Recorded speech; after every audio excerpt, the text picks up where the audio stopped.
Hi everyone. Facial palsy അഥവാ bells palsy എന്നാൽ എന്ത് നമുക്ക് നോക്കാം. ഈ രോഗാവസ്ഥയിൽ എന്താണ് സംഭവിക്കുന്നതെന്ന് നോക്കാം. നമ്മുടെ മുഖത്തിന്റെ ഒരു വശത്തുള്ള മസിൽസ് പെട്ടെന്ന് മരവിച്ച് അനങ്ങാതിരിക്കുന്ന ഒരു അവസ്ഥയാണ്.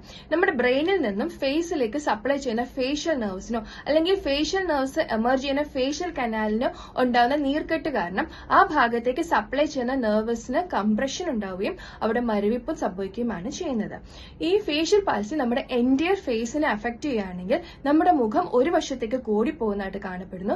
അതുപോലെ മുഖം ഒരു വശത്തേക്ക് തൂങ്ങി നിൽക്കുക, കണ്ണുകൾ അടയ്ക്കാൻ പറ്റാത്തൊരവസ്ഥ, ചിരിക്കാൻ കഴിയാത്തൊരവസ്ഥ, ടേസ്റ്റ് സെൻസേഷൻ നഷ്ടമാവുക, മരവിപ്പുണ്ടാവുക, മരവിപ്പിനൊപ്പം തന്നെ ചിലരിൽ വേദന കാണപ്പെടുക, അതുപോലെ കണ്ണുകൾ അടയ്ക്കാൻ പറ്റാത്തതുകൊണ്ട് തന്നെ ഡ്രൈ ഐസ് അനുഭവപ്പെടുക. സോ ഇത് പരിഹരിക്കാനായിട്ട് നമ്മൾ നീർക്കെട്ട് കുറയ്ക്കാനും അതുപോലെ നാഡികൾ സ്ട്രെങ്തൻ ചെയ്യാനുള്ള ചികിത്സയ്ക്കൊപ്പം തന്നെ നമ്മൾ ഫേഷ്യൽ മസിൽസ് സ്ട്രെങ്തൻ ചെയ്യാൻ വേണ്ടിയിട്ടുള്ള ഫിസിയോതെറാപ്പി, പഞ്ചകർമ്മ എല്ലാം ചെയ്തു പോരുന്നു. നമ്മൾ ഈ സമയത്ത് മാക്സിമം ലൈറ്റ് ഫുഡ്സ് കഴിക്കാൻ ശ്രദ്ധിക്കുക.